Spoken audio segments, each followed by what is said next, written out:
ಓಂ ಶ್ರೀ ಗುರುಭ್ಯೋ ನಮಃ ಹರಿ ಓಂ ಜ್ಞಾನಾನಂದಮಯಂ ದೇವಂ ನಿರ್ಮಲಸ್ಫಟಿಕಾಕೃತಿಂ ಆಧಾರಾಂ ಸರ್ವವಿದ್ಯಾನಾಂ ಹಯಗ್ರೀವಂ ಉಪಾಸ್ಮಹೇ. ಓಂ ನಮೋ ಭಗವತೆ ವಾಸುದೇವಾಯ. ಓಂ ನಮೋ ನಾರಾಯಣಾಯ. ನಮಸ್ಕಾರ. ಪ್ರತಿ ತಿಂಗಳು ಸಾಕಷ್ಟು ಹೊಸಬರು ನನ್ನ ಕಾರ್ಯಕ್ರಮ ನೋಡ್ತಾ ಇರ್ತಾರೆ ಐಸ್ ಟಿ ವಿಲಿ. ಹಾಗೆ ಸಾಕಷ್ಟು ಜನ ಇದೇ ಬರ್ತಕ್ಕಂಥ ಚಾನಲಲ್ಲಿ ಯೂಟ್ಯೂಬಲ್ಲೂ ನೋಡ್ತಾರೆ. ತುಂಬ ಜನಕ್ಕೆ ಕೆಲವು ವಿಚಾರಗಳು ತಿಳಿದಿರಲ್ಲ. ಅವಾಗವಾಗ ನೋಡೋಕ್ಕೆ ಸ್ಟಾರ್ಟ್ ಮಾಡಿರ್ತಾರೆ. ಏನೋ ಇದನ್ನು ಡಿಫ್ರೆಂಟಾಗಿ ಹೇಳ್ತಾ ಇದ್ದಾರೆ, ಏನೋ ಡಿಸ್ಪ್ಲೇ ಮಾಡ್ತಾಯಿದ್ದಾರೆ, ಕಾಲ್ ಟ್ರೈ ಮಾಡೋಣ ಅಂತ. ನಮ್ಮ ಪ್ರೋಗ್ರಾಮು ಭಾಳ ಮುಖ್ಯವಾಗಿ ಜ್ಯೋತಿಷ್ಯ ಹೇಳ್ಕೊಡ್ತಕ್ಕಂಥದ್ದು, ಜ್ಯೋತಿಷ್ಯ ಕಲಿಸ್ಕೊಡ್ತಕ್ಕಂಥ ಇನ್ಸ್ಟಿಟ್ಯೂಟ್ ನಮ್ಮದು ಗೋಲ್ಡ್ ಟ್ರೀ ಆಸ್ಟ್ರೋ ಅಂತ ಹೇಳ್ತೀವಿ. ಅದಕ್ಕೆ ಒಂದು ಬ್ರ್ಯಾಂಡ್ ನಕ್ಷತ್ರನಾಡಿ ಅಂತ ಇಟ್ಟಿದ್ದೀವಿ. ನಮ್ಮ ಸಂಸ್ಥೆ ಹೆಸರು ಗೋಲ್ಡ್ ಟ್ರೀ ಆಸ್ಟ್ರೋ. ಸೊ ಇಲ್ಲಿವರೆಗೂ ಒಂದು 60,000 ಜನ ಹೆಚ್ಚು ಕಮ್ಮಿ 60,000+ ಕಲ್ತಿದ್ದಾರೆ. ಆಫ್ಲೈನ್ ಆನ್ಲೈನ್ ಎಲ್ಲ ಸೇರಿ. ಆನ್ಲೈನಲ್ಲೇ ಅತಿ ಹೆಚ್ಚು, ಯಾಕಂದರೆ ಆನ್ಲೈನಲ್ಲಿ ಮನೆಯಲ್ಲೇ ಕೂತ್ಕೊಂಡು ಕುಟುಂಬ ಸಮೇತ ಕಲಿಬೋದು. ಹಾಗೆ ನಮ್ಮ ನಕ್ಷತ್ರನಾಡಿ 15 ದಿವಸ ಕ್ಲಾಸ್ ಅಲ್ಲದೆ ಸಣ್ಣ ಸಣ್ಣ ಬೇರೆ ಬೇರೆ ಬೇರೆ ಕ್ಲಾಸಸ್ಸು ನಾವು ತದನಂತರ ಮಾಡ್ತೀವಿ. ಅದನ್ನು ತುಂಬ ಜನ ಮಾಡ್ಕೊಂಡಿದ್ದಾರೆ. ಹಾಗೆ ನಮ್ಮ ಗೋಲ್ಡ್ ಟ್ರೀ ಆಸ್ಟ್ರೋ ವತಿಯಿಂದ ಜ್ಯೋತಿಷ್ಯ ರತ್ನ ಅಂತ ಕರಿತೀವಿ. ಅದನ್ನು ಆಂಗ್ಲ ಭಾಷೆಯಲ್ಲಿ ಡಾಕ್ಟರೇಟ್ ಅಂತ ಕರೀತಾರೆ. ಆ ಒಂದು ಕೋರ್ಸಸ್ಸು ಕೂಡ ನಾವು ಮಾಡಿದ್ದೀವಿ. ಇದುವರೆಗೂ ಒಂದು 800ರಿಂದ 900 ಜನ ಕಲಿತಾ ಇದ್ದಾರೆ. ಕೆಲವರು ಸ್ವಲ್ಪ ಜನ, ಮಿಕ್ತವ್ರು ಕಲಿತಾಗಿದೆ. ಅವಾರ್ಡು ಬಂದಿದೆ. ಸೊ ಪಂಡಿತ್ ಅಂತ ನಾವು ಆಗಿನ ಕಾಲದಲ್ಲಿ ಕರಿತೀವಿ, ಈಗಿನ ಕಾಲದಲ್ಲಿ ಡಾಕ್ಟರ್ ಅಂತ ಕರೀತಾರೆ, ಡಾಕ್ಟ್ರೇಟ್ ಅಂತ ಕರೀತಾರೆ. ಅದ್ರ ಜೊತೆಗೆ ನಾವು ವಾಸ್ತು ಕ್ಲಾಸಸ್ಸು ಮಾಡಿದ್ದೀವಿ, ಚಕ್ರ ಹೀಲಿಂಗ್ ಕ್ಲಾಸಸ್ಸು ಮಾಡಿದ್ದೀವಿ, ಹಸ್ತ ಸಾಮುದ್ರಿಕ ಕ್ಲಾಸಸ್ಸು ಮಾಡಿದ್ದೀವಿ, ನ್ಯೂಮರಾಲಜಿ ಕ್ಲಾಸಸ್ಸು ಮಾಡಿದ್ದೀವಿ.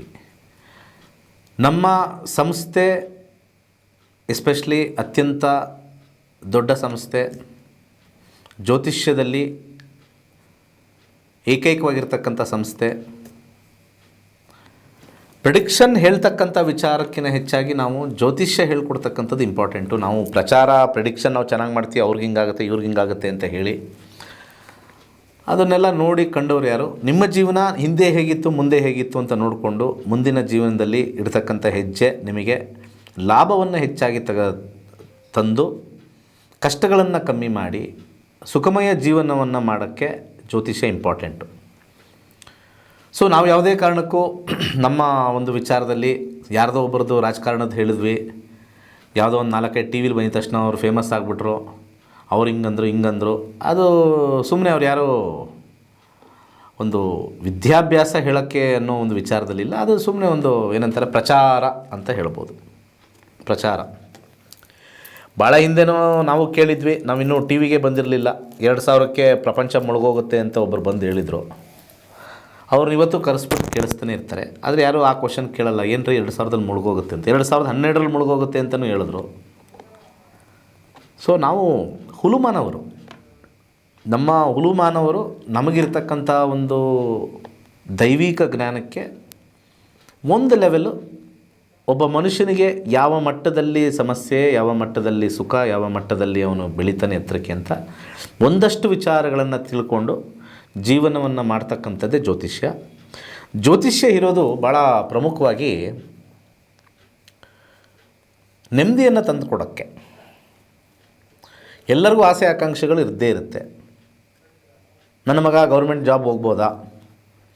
ಆ ಗೌರ್ಮೆಂಟ್ ಜಾಬ್ ಸ್ವಲ್ಪ ಸಾಂಕೇತಿಕವಾಗಿ ತೋರಿಸ್ತಾ ಇಲ್ಲ ಅಂದರೆ ನೋಡ್ಕೊಂಡು ಪ್ರಯತ್ನ ಮಾಡಿ 2ನೇದು ಪ್ಲ್ಯಾನ್ ಬಿ ದಯವಿಟ್ಟು ಇಟ್ಕೊಳ್ಳಿ. ಯಾಕಂದರೆ ಜಾತಕದಲ್ಲಿ ಸ್ವಲ್ಪ ಬಂದಿಲ್ಲ, ಪ್ರಶ್ನಾಶಾಸ್ತ್ರದಲ್ಲೂ ಬಂದಿಲ್ಲ ಅಂತ ತಿಳ್ಕೊಂಡು ಹೇಳ್ಬೋದು. ಬಿಸ್ನೆಸ್ ಮಾಡ್ಬೋದಾ? ನಮ್ಮ ಮಗ ಏನೂ ಓದಿಲ್ಲ, ಅಥವಾ ಓದಿದ್ದಾನೆ ಕೆಲಸ ಸಿಗ್ತಾ ಇಲ್ಲ, ಅಥವಾ ಓದಿಲ್ಲ ಯಾವ ಕೆಲಸನೂ ಕೊಡ್ತಾ ಇಲ್ಲ, ಬಿಸ್ನೆಸ್ಗೆ ಹೋಗ್ಬೋದಾ? ಅದು ಹೇಳುತ್ತೆ ಯಾವ ರೀತಿಯ ಬಿಸ್ನೆಸ್ ಮಾಡಿ, ಓದಿಲ್ಲ ಅಂದರೂ ಪರವಾಗಿಲ್ಲ, ಆದರೆ ಬಂಡವಾಳವನ್ನು ಹೂಡಿ ಆ ಇರ್ತಕ್ಕಂಥ ಬಂಡವಾಳ ಅದಕ್ಕೆ ಯಾರು ಕಷ್ಟಪಟ್ಟಿದ್ದಾರೋ ಗೊತ್ತಿಲ್ಲ, ಅವ್ರ ಅಪ್ಪ ಅಮ್ಮ ಕಷ್ಟಪಟ್ಟರು, ಅಥವಾ ಯಾವ್ದಾದ್ರು ಮಾರಿ ಬಂದಿರತಕ್ಕಂಥ ಹಣನೋ. ಕೆಲವೊಂದು ಸತಿ ಜಮೀನು ಮಾರಿ ಬಿಸ್ನೆಸ್ ಮಾಡೋರು ಇದ್ದಾರೆ, ಕೆಲವರು ಅಪ್ಪನ ಆಸ್ತಿ ಮಾರಿ ಬಿಸ್ನೆಸ್ ಮಾಡೋರು ಇದ್ದಾರೆ, ಅಥವಾ ಅಪ್ಪ FDನ ಬ್ರೇಕ್ ಮಾಡಿ ಬಿಸ್ನೆಸ್ ಮಾಡೋಕ್ಕಿದ್ದಾರೆ. ಅನೇಕ ವಿಚಾರದಲ್ಲಿ ಹಣಕಾಸು ಬರ್ತಕ್ಕಂಥದ್ದು ತೋರಿಸುತ್ತೆ.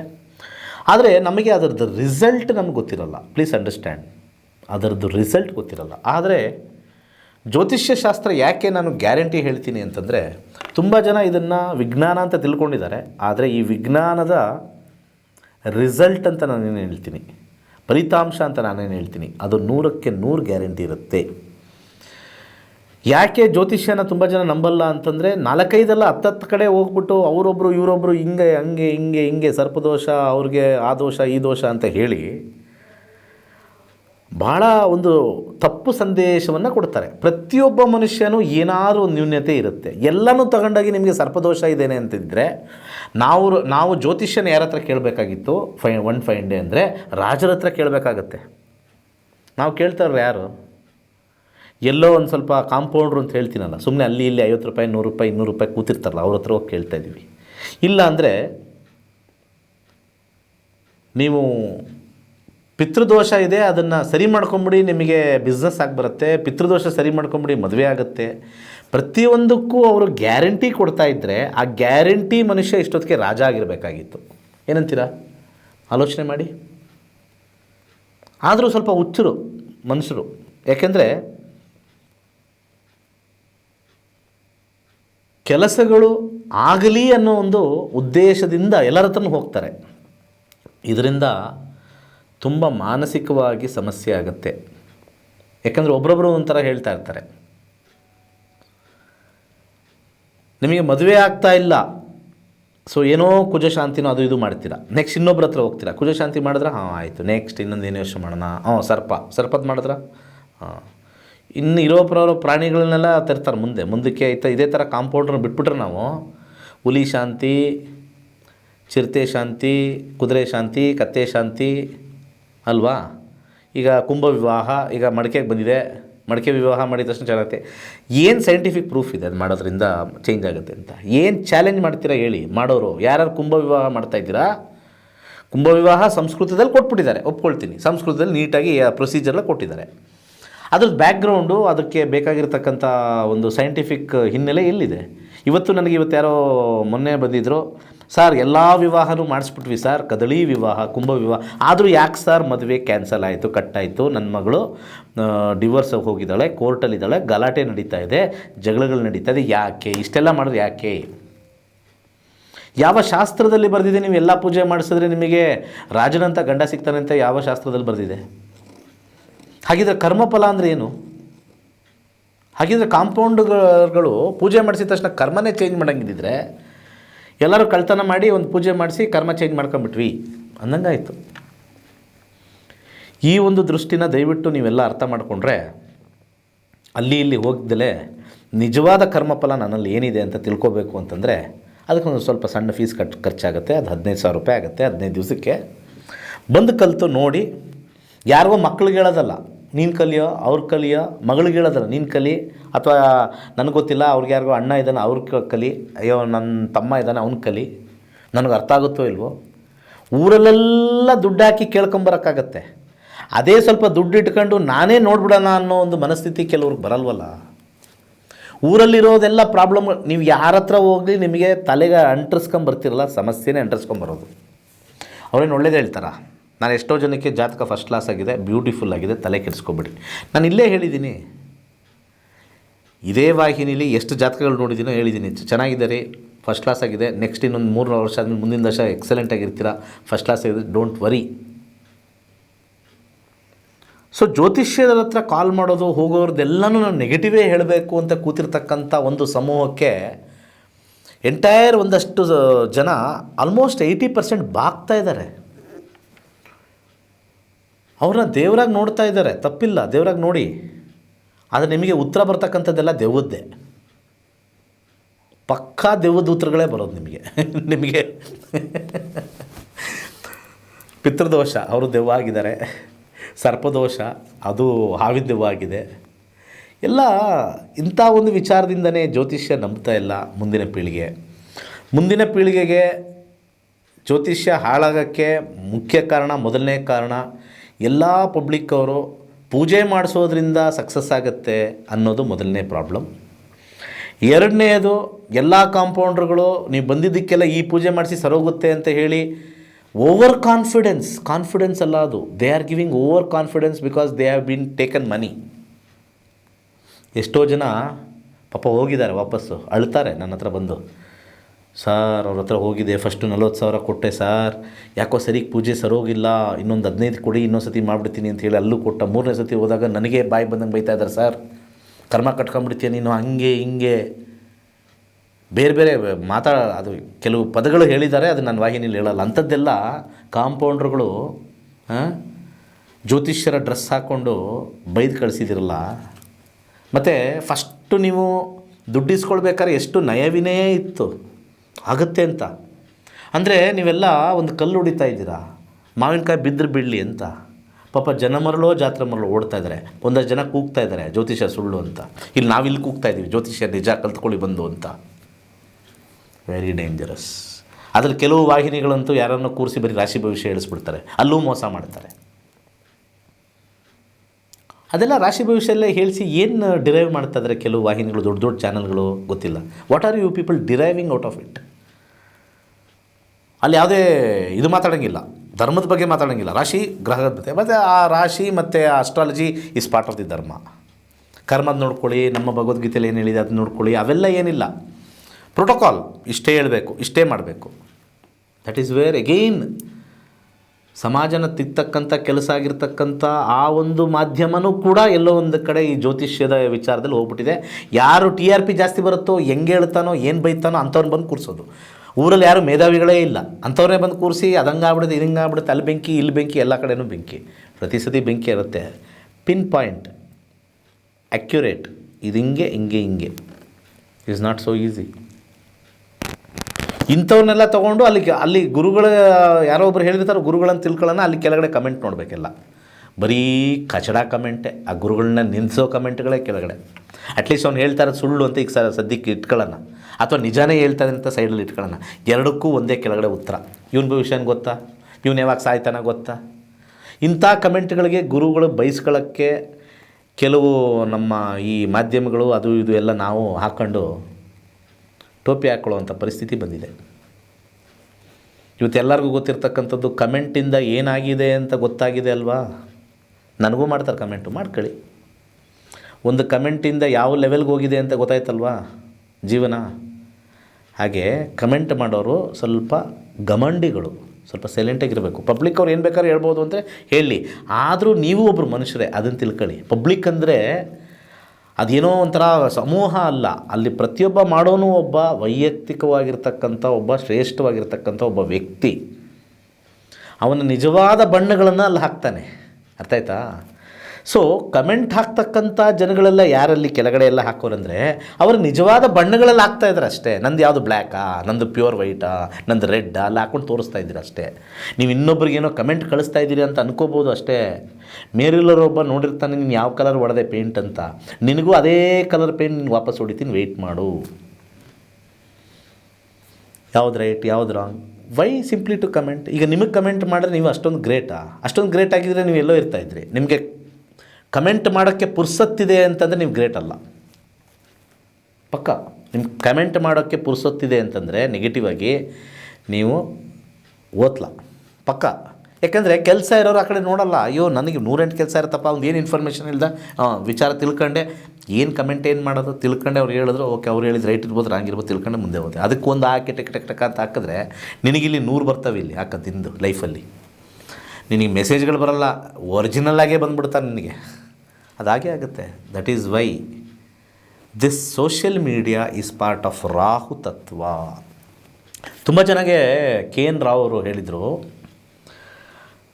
ಈ ಜ್ಯೋತಿಷ್ಯ ಶಾಸ್ತ್ರಕ್ಕೆ ಯಾವಾಗ ಈ ಮೀಡಿಯಾ, ನಾನು ಮಾಡ್ತಾ ಇರೋ ಮೀಡಿಯಾ ಅಥವಾ ಎಲೆಕ್ಟ್ರಾನಿಕ್ಕು, ಯೂಟ್ಯೂಬು ಅಥವಾ ಸೋಷಿಯಲ್ ಮೀಡಿಯಾ ಬಂತೋ, ರಾಹುವಿನ ತತ್ವ ಆ್ಯಡ್ ಆಯಿತು.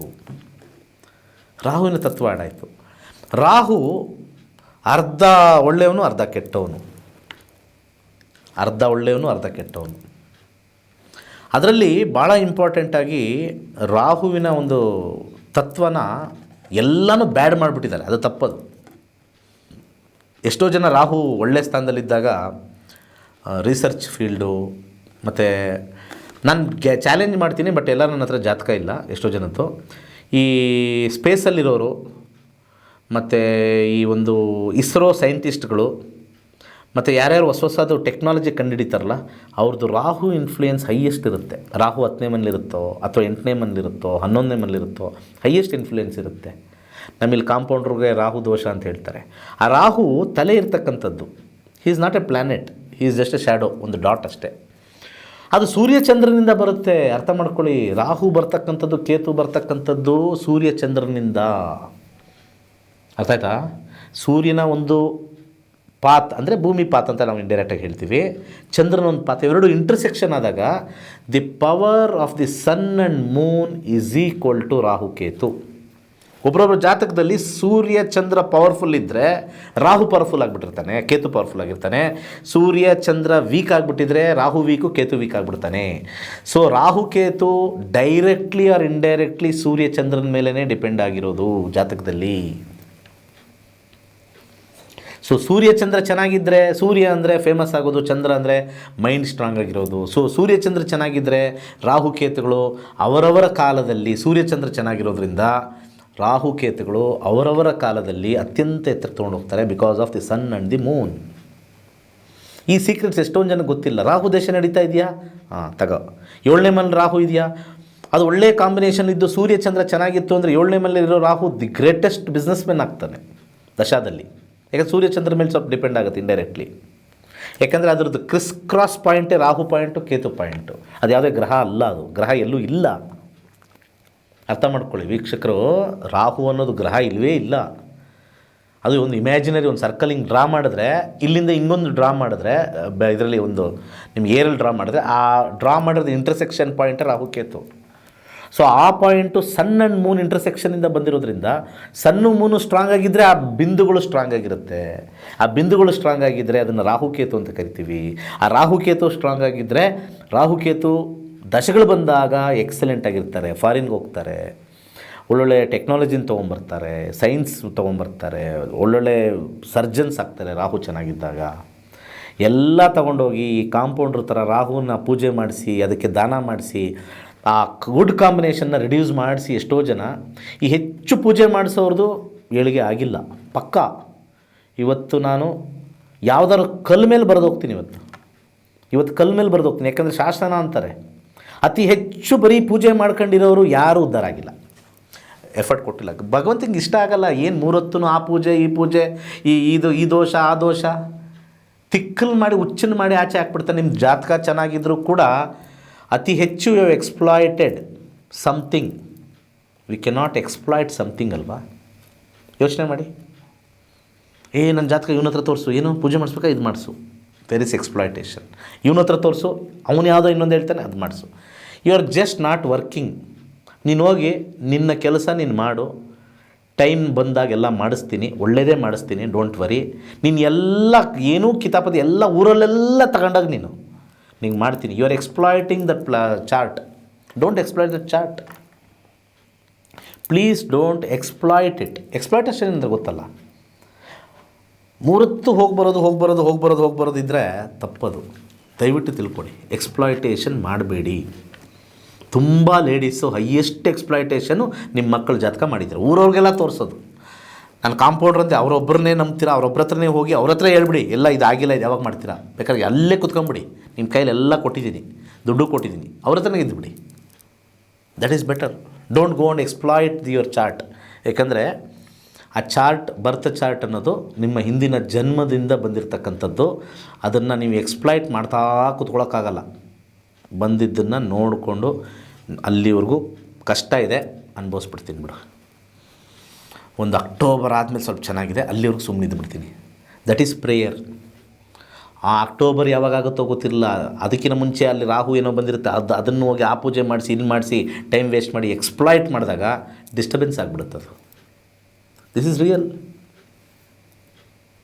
ಜಪ ತಪಗಳು ಮಾಡ್ಕೊಳ್ಳಿ ಅಷ್ಟೇ, ಅದನ್ನು ಹೋಗಿ ಎಕ್ಸ್ಪ್ಲಾಯ್ಟ್ ಮಾಡಿದ್ರೆ ಕಷ್ಟ ಇಷ್ಟೇ. ಅದಕ್ಕೆ ಎಕ್ಸ್ಪ್ಲಾಯ್ಟ್ ಮಾಡೋಕ್ಕೆ ಹೋಗ್ಬೇಡಿ. ಮಂಡೇ ಬಂದು ಕಲಿತು ಚೆನ್ನಾಗಿಲ್ಲ, ಎಲ್ಲಿವರೆಗಿದೆ ಸುಮ್ಮನೆ ಇದ್ದುಬಿಡಿ. You are not exploiting it, you are living the karma to flow. ಅರ್ಥ ಮಾಡ್ಕೊಳ್ಳಿ, ನಿಮ್ಮ ಕರ್ಮವನ್ನು ಹಾಗೇ ಹರಿಲಿ ಬಿಡಿ. ಕೆಟ್ಟದ್ದು ಇದೆ ನಡೀಲಿ ಬಿಡಿ, ಅನುಭವಿಸ್ತೀನಿ ಸ್ವಲ್ಪ, ಆಮೇಲೆ ಚೆನ್ನಾಗಿದೆ ಅಂತ ನೋಡ್ತಾ ಇದ್ದೀನಿ. ಎಸ್, ಅದು ಮದುವೆ ಆಗಿರ್ಬೋದು, ಯಾವ್ದಾರು ಆಗಿರ್ಬೋದು. ಅಷ್ಟು ಸಿಂಪಲ್ ಕಾನ್ಸೆಪ್ಟ್ ಎಷ್ಟೋ ಜನ ಲೇಡೀಸ್ಗೆ ಅರ್ಥ ಆಗ್ತಾಯಿಲ್ಲ. ಆ ಲೇಡೀಸು ಎಲ್ಲೆಲ್ಲಿ ಕರ್ಕೊಂಡು ಹೋಗ್ತಾರೆ, ಜೆಂಟ್ಸ್ ಕೆಲವರು ಒಂದು ಬ್ಯಾಚ್ ಇದೆ, ಒಂದು ಜೆಂಟ್ಸ್ ಬ್ಯಾಚು. ಎಲ್ಲೆಲ್ಲಿ ಲೇಡೀಸ್ ಹೋಗ್ತಾರೋ ಅಲ್ಲೆಲ್ಲ ಹೋಗೋದು, ಕೇಳೋದು, ಜೊತೆ ಇವ್ನಂಗನ್ನ ಅವ್ನು ಹಿಂಗಂದ ಎಕ್ಸ್ಪ್ಲಾಯ್ಟ್, ಇಬ್ಬರು ಸೇರಿ ಎಕ್ಸ್ಪ್ಲಾಯ್ಟ್ ಮಾಡ್ತಾಯಿದ್ದೀರಾ. ನಿಮ್ಮ ಜಾತಕನೇ ಇರ್ಬೋದು ಅಥವಾ ನಿಮ್ಮ ಮಕ್ಕಳ ಜಾತಕನೇ ಇರ್ಬೋದು. ಎಕ್ಸ್ಪ್ಲಾಯ್ಟ್ ಮಾಡೋಕ್ಕೆ ಹೋಗಬೇಡಿ. ಮದುವೆ 3 ವರ್ಷ ಆಗೋದ್ಮೇಲೆ ಆಗುತ್ತೆ ಅಂತ ಎಲ್ಲರೂ ಒಂದು ಟ್ರೂ ಅಸ್ಟ್ರಾಲಜರ್ ಹೇಳಿದ್ರೆ ಸುಮ್ಮನೆ ಇದ್ಬಿಡ್ಬೇಕು. 3 ವರ್ಷವರೆಗೂ ಪ್ರಯತ್ನ ಪಡ್ತಾಯಿರಿ. ಅದಕ್ಕೆ ಆಲ್ಟ್ರೇಷನ್ ಮಾಡೋಕ್ಕೆ ಹೋದ್ರೇ exploitation. Don't alter it, don't exploit it. ಒಂದು ಕರೆ ತೊಗೊಂಬರೋಣ, 1-2. ಸೋಮವಾರ ಕ್ಲಾಸ್ ಇದೆ. ಇಂಟ್ರೆಸ್ಟ್ ಇರೋರು ಇದನ್ನು ಕಲಿಯೋಣ. ಊರೆಲ್ಲ ಓಡಾಡೋದು ಬೇಡ, ಇಲ್ಲಿ ಕಲಿತು ಎಕ್ಸ್ಪ್ಲಾಯ್ಟ್ ಮಾಡೋದು ಬೇಡ ಪ್ಲ್ಯಾನೆಟ್ಸ್ನ. ಅದ್ರ ಕೆಲಸ ಅದಕ್ಕೆ ಮಾಡೋಕ್ಕೆ ಬಿಡಬೇಕು ಅಷ್ಟೇ. ನಮಸ್ಕಾರ. ನಮಸ್ತೆ ಸರ್. ಹೇಳಿ. ಚೆನ್ನಾಗಿದ್ದೀರಾ ಸರ್? ನಾನು ಯಾವಾಗಲೂ ಚೆನ್ನಾಗಿರ್ತೀನಿ. ನಾನು ಯಾವುದು ಪೂಜೆ ಮಾಡ್ಕೊಳ್ಳಲ್ಲ, ಏನು ಮಾಡ್ಕೊಳ್ಳಲ್ಲ ಮೇಡಮ್. ನಂದೇನಿಲ್ಲ. ಭಗವಂತ ಇಟ್ಟಂಗೆ ಆಗುತ್ತೆ. ಚೆನ್ನಾಗಿ ಬರುತ್ತೆ ಪ್ರೋಗ್ರಾಮ್. ಭಗವಂತ ಇಟ್ಟಂಗೆ ಆಗುತ್ತೆ, ನೋಡ್ಕೋಬೇಕು. ಎಲ್ಲಿವರೆಗೂ ಇದೆ ಚೆನ್ನಾಗಿ ಅಷ್ಟೇ. ನಾನು ಮತ್ತೆ ರಿಪೀಟ್ ಮಾಡಲ್ಲ. ಹೇಳಿ, ಏನು ಕೇಳಬೇಕು ನಿಮಗೆ? ಪ್ರಶ್ನಾಶಾಸ್ತ್ರ ಸರ್. 240 ನಂಬರು. ಏನು ವಿಚಾರ? ನಮ್ಮ ಮಗ ಶಾಸ್ತ್ರದಾಗ ಕೆಲಸ ಮಾಡ್ತಾ ಇದ್ದ, ಬಿಟ್ಟಿದ್ದ. ಇವಾಗ ಟ್ರೈನಿಂಗ್ ಮಾಡ್ಕೊಂಡು ನೆಕ್ಸ್ಟ್ ಯಾವ ತಿಂಗಳಲ್ಲಿ ಕೆಲಸ ಸಿಗುತ್ತೆ ಅಂತ ಕೇಳಿದ್ರು ಸರಿ. ಇಲ್ಲಿ ಬುಧ ದೇಶಕ್ಕೆ ಹೋಗ್ತೀವಿ. ಕೇಳಿರ್ತಕ್ಕಂಥ ಪ್ರಶ್ನೆಯಲ್ಲಿ 2024 ಕೇತು ಭುಕ್ತಿ ನಡೀತಾ ಇದೆ. ಈಗ ಸದ್ಯಕ್ಕೆ ಜುಲೈ 9ನೇ ತಾರೀಕುವರೆಗೂ ಸೂರ್ಯ ಚಂದ್ರನ ಕಾಂಬಿನೇಷನ್ ನೋಡೋಣ. ಸೂರ್ಯ ಚಂದ್ರ ಅಲ್ಲಿ 6ನೇ ಮನೆ, 7ನೇ ಮನೆ, 10ನೇ ಮನೆ ಅಂತ ಬಂದಾಗ ಸೂರ್ಯ 1, 2, 9, 4, 7, 3, 8, ಆಮೇಲೆ ರಾಹುನಲ್ಲಿ 4, 7. ಆದರೆ ಇಲ್ಲಿ ನಮಗೆ 2ನೇ ಮನೆ, 9ನೇ ಮನೆ ಮತ್ತು ಇಲ್ಲಿ ಸಬ್ಲಾಡಲ್ಲಿ ಕೆಲವು 7th ಕಾಂಬಿನೇಷನ್ ಸ್ವಲ್ಪ ಏನಾದ್ರು ಸಿಗುತ್ತಾ ಅಂತಂದಾಗ ಇಲ್ಲಿ ಇನ್ನೊಬ್ಬರ ಸಹಾಯದಿಂದ ನಿಮಗೆ ಚಂದ್ರನಲ್ಲಿ ಸಿಗುತ್ತೆ. ಆದರೆ ಅಷ್ಟು ಸ್ಟ್ರಾಂಗ್ ಇರೋಲ್ಲ, ಬಟ್ ಕೆಲಸ ಸಿಕ್ಕೇ ಸಿಗುತ್ತೆ. ಟೆನ್ಷನ್ ಮಾಡ್ಕೊಳ್ಳೋವಂಥ ಅವಶ್ಯಕತೆ ಇಲ್ಲ. ಈ ಕಾಂಬಿನೇಷನಲ್ಲಿ ನಮಗೆ ಜುಲೈ ಆದಮೇಲೆ ಆಗಸ್ಟ್ ಒಳಗಡೆ ಒಂದು ಕೆಲಸ ಸಿಗುತ್ತೆ, ಬಟ್ ಅಷ್ಟು ಸ್ಟ್ರಾಂಗ್ ಇರೋಲ್ಲ. ಅರ್ಥ ಆಯ್ತಾ? ಕಮ್ಮಿ ಇರುತ್ತೆ, ಸ್ಟ್ರಾಂಗ್ ಇರೋಲ್ಲ ಅಷ್ಟೇ. ಬಟ್ ಜುಲೈ ಒಳಗಡೆ ಸಿಕ್ಕೇ ಸಿಗುತ್ತೆ. ತುಂಬ strong period next year December ಆದಮೇಲೆ ಸಿಗುತ್ತೆ. ಯಾಕಂದರೆ 6ನೇ ಮನೆ, 2ನೇ ಮನೆ, 6ನೇ ಮನೆ, 10ನೇ ಮನೆ, 11ನೇ ಮನೆ ಸ್ಟ್ರಾಂಗ್ ಜಾಬ್ ಸಿಗುತ್ತೆ. ಇನ್ನು ಮಿಕ್ಕಿದಲ್ಲ. ಬಟ್ 5 ಇಲ್ಲದೆ ಇರೋದ್ರಿಂದ ಜಾಬ್ ಸಿಗುತ್ತೆ. ಯಾವಾಗ ನಮಗೆ ಜಾಬ್ ಸಿಗೋಲ್ಲ ಅಂದಾಗ ಇಲ್ಲಿ 5 ಬರಬಾರ್ದು, ಅಥವಾ 8 ಬರಬಾರ್ದು, 12 ಬರಬಾರ್ದು. ಇಲ್ಲಿ ಸ್ವಲ್ಪ ಇದೆ. ಬಟ್ ಆದರೆ ಈ ಪೀರಿಯಡ್ ನಡೆಯೋದ್ರಿಂದ ಸ್ವಲ್ಪ ಕಮ್ಮಿ ಸ್ಯಾಲ್ರಿಲಿ ಸಿಕ್ಬಿಡುತ್ತೆ. Not to worry. ಇಷ್ಟೇ ಅಸ್ಟ್ರಾಲಜಿ ನೋಡ್ಕೊಳ್ಳೋವಂಥದ್ದು. ಸ್ಟ್ರಾಂಗ್ ಇಂಪ್ಯಾಕ್ಟಾ, ಮೈನರ್ ಇಂಪ್ಯಾಕ್ಟಾ, ಇಷ್ಟೇ.